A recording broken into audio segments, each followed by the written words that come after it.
سفرمون به تانزانیا روز اول اکتبر 2024 از استکهلم شروع شد. توی این سفر همراه همسرم افشین و دوستم نیما بودم.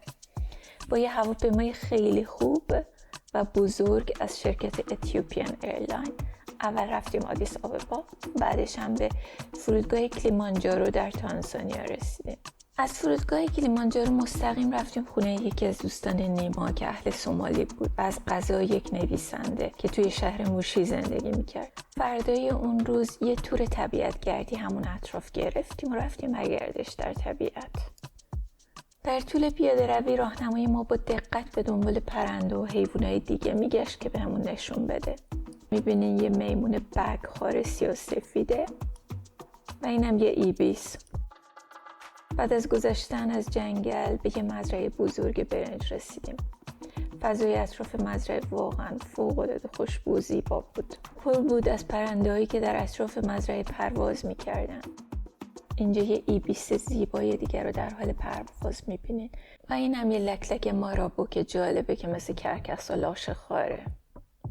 بعد از دیدن مزرعه‌های برنج برگشتیم به مرکز توریستی.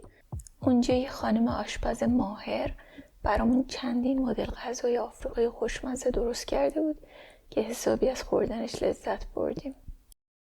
This one is a brown rice. Brown rice, yes. You can see a green peas.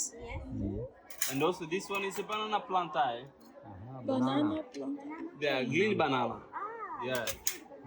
This one is the mboga mboga.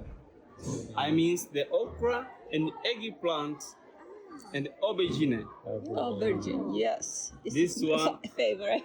is green peas, hot pepper, spinach, Oh my God. banana, salad. Karibu sana.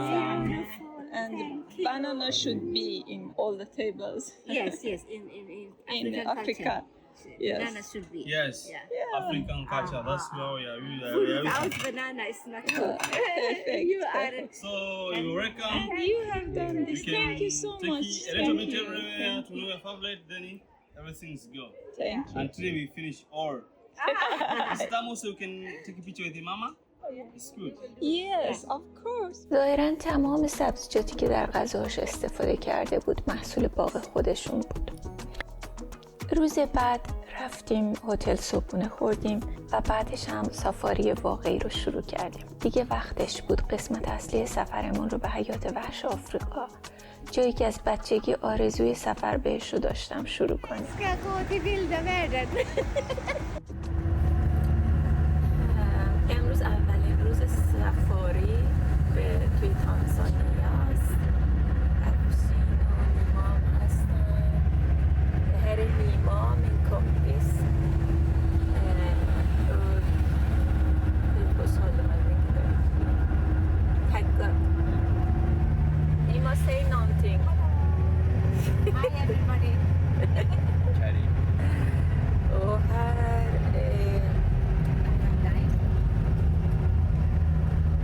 this is Karim. این تور لیدر ما امروز هم راننده است هم تور لیدر، اسمش کریمه. قرار ما است دهن شیر در آره بهش ازش پرسیدم تفنگه تو بود، گفت نه شیرا مهربونن. توی راه به یه مغازه هم سر زدیم و از صنایع دستی هنرمندای تانزانیایی دیدن کردیم. اونجا کلی مجسمه ها و کارهای دستی برای فروش گذاشته بودن. در توقفی که داشتیم تونستیم از چند تا سانبرد یا مرغ آفتابخوار با رنگ‌های جالب هم عکس و فیلم بگیریم. واقعا شبیه هامینگ بردها در آمریکا هستند و مثل اونا شهد گلا رو میخورن، ولی این گونه پرندگان در آفریقا دیده میشن. اینجا با دیدن این تندیس فلزی بزرگ فهمیدیم واقعا دیگه وارد منطقه سافاری شدیم. توی راه میدیدیم که میمونا دسته دسته با آرامش از جلوی ماشین رد میشدن.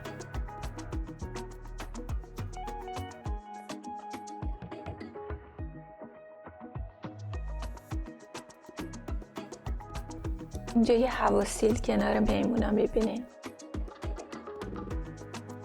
یک کبوتر گردن خالدار. و این هم یه قاز مصری و این هم باز گابار در حال شکار.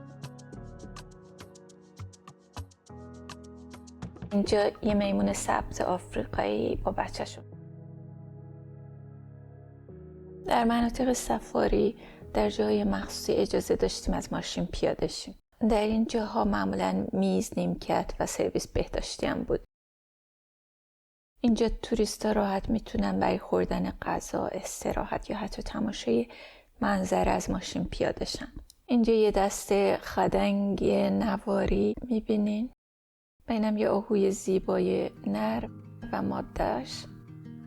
این یه نوع مرغ قصاب هست که با وجودی که شکل ظاهرشون شبیه به گنجشکاست ولی رفتارشون اصلا معمولی نیست. وقتی یه شکار مثل حشره بزرگ، مارمولک یا حتی یه موش کوچیک گیر میارن، چون پاهاشون ضعیف و نمیتونن مثل پرندگان شکاری طعمه رو نگه دارن، یه روش خاصی دارن.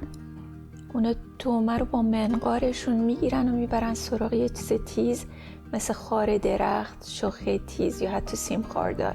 اونجا طعمه رو بهش میکوبن و آویزون میکنن، انگار دارن سیخ کباب درست میکنن. بعدش یا همون موقع شروع میکنن به خوردن یا میذارن برای بعد.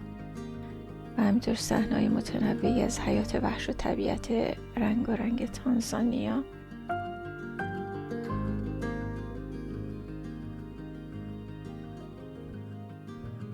و اینم حواسیل خاکستری، پرنده بسیار صبور و دقیق که این خصوصیات اونو به یه شکارچی بسیار توانمند تبدیل کرده. و اینم یه حواسیل سفید. اینم که میبینید یک ماهی خوراک گردن خاکستریه که برخلاف بقیه ماهی خوراک‌ها معمولاً آب دوست نیست و ماهی نمیخوره، بلکه بیشتر از حشرات و مارمولک‌های کوچیک تغذیه میکنه. اینم یه دارکوب نوبه‌ای که هم کوچیکتر از خیلی از دارکوباست و بیشتر روی تنه خمیده یا درخت‌های کوتاه میچرخه و دنبال مورچه‌ها یا موریانه میگرده. اینم یه کاماروپترای پشت سبزه.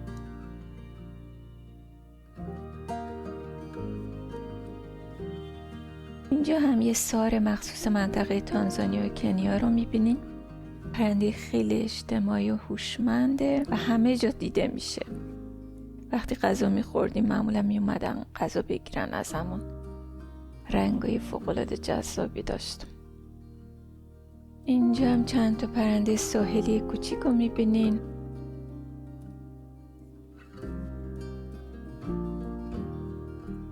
بعد از اولین روز سافاری و دیدن کلی پرنده و حیوانات جدید و جالب، شب و توی هتل بزرگ با چشماندازی زیبا از ارتفاعات و جنگل‌های اطراف گذروندیم.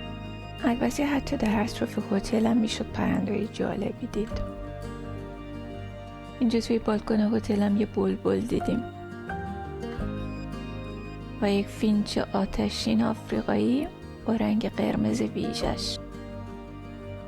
دومین روز سافاری رو بعد از یه صبحونه مفصل همراه با بقیه توریستایی که اونجا بودن شروع کردیم. بعد از پرداخت ورودی به منطقه گورونگورو وارد شدیم. در همون اوایل راه از ارتفاع بالا چشمانداز زیبا و شگفت‌انگیز دره وسیع منطقه گورونگورو رو از بالا دیدیم.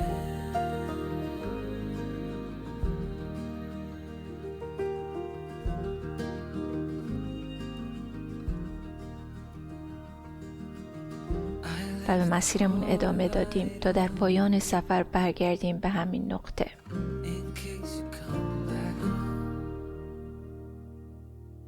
اونجا توی دشت حیوانات مختلف در گله‌های بزرگ دور هم جمع بودن و حرکت می‌کردن. انگار دروازه‌ای بود که از اونجا میتونی قسمت مهمی از طبیعت بکر واقعی رو ببینی. انواع مختلف حیوانات در کنار هم زندگی می‌کنن.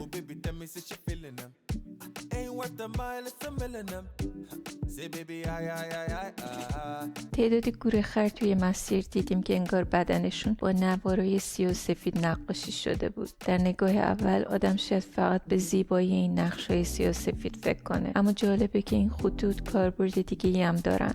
برای مثال باعث میشن مگس‌ها و حشرات مزاحم نتونن این حیوان رو درست ببینن، گیج میشن و از خیر نیست زدن بهشون میگذرن. جالبه که هر گورخر نقش‌های ویژه خودشو داره.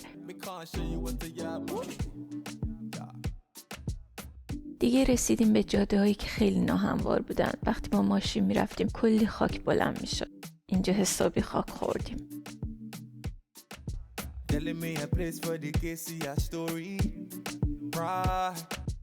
بعد از طی یک مسیر طولانی و پرپیچ و خم در یک بلندی برای نهار خوردن و بازدید از یک موزه انسان شناسی بود. اونجا واقعا حس عمیقی از تاریخ و تکامل انسان رو در من برانگیخت. جالبه که اینجا رد پای انسان‌های اولیه کشف شده که قدمتش بیش از 3 میلیون ساله. واقعا حیرت آور بود. منظره‌های طبیعی اطراف موزه و دره واقعا خیره کننده بودن و به آدم حس آرامش و تحسین نسبت به زیبایی طبیعت میدادن. این دره رو مهد انسان میگن چون در واقع داستان انسان از اینجا شروع شده.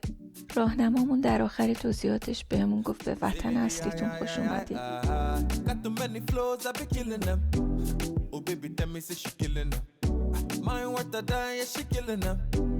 Say baby, I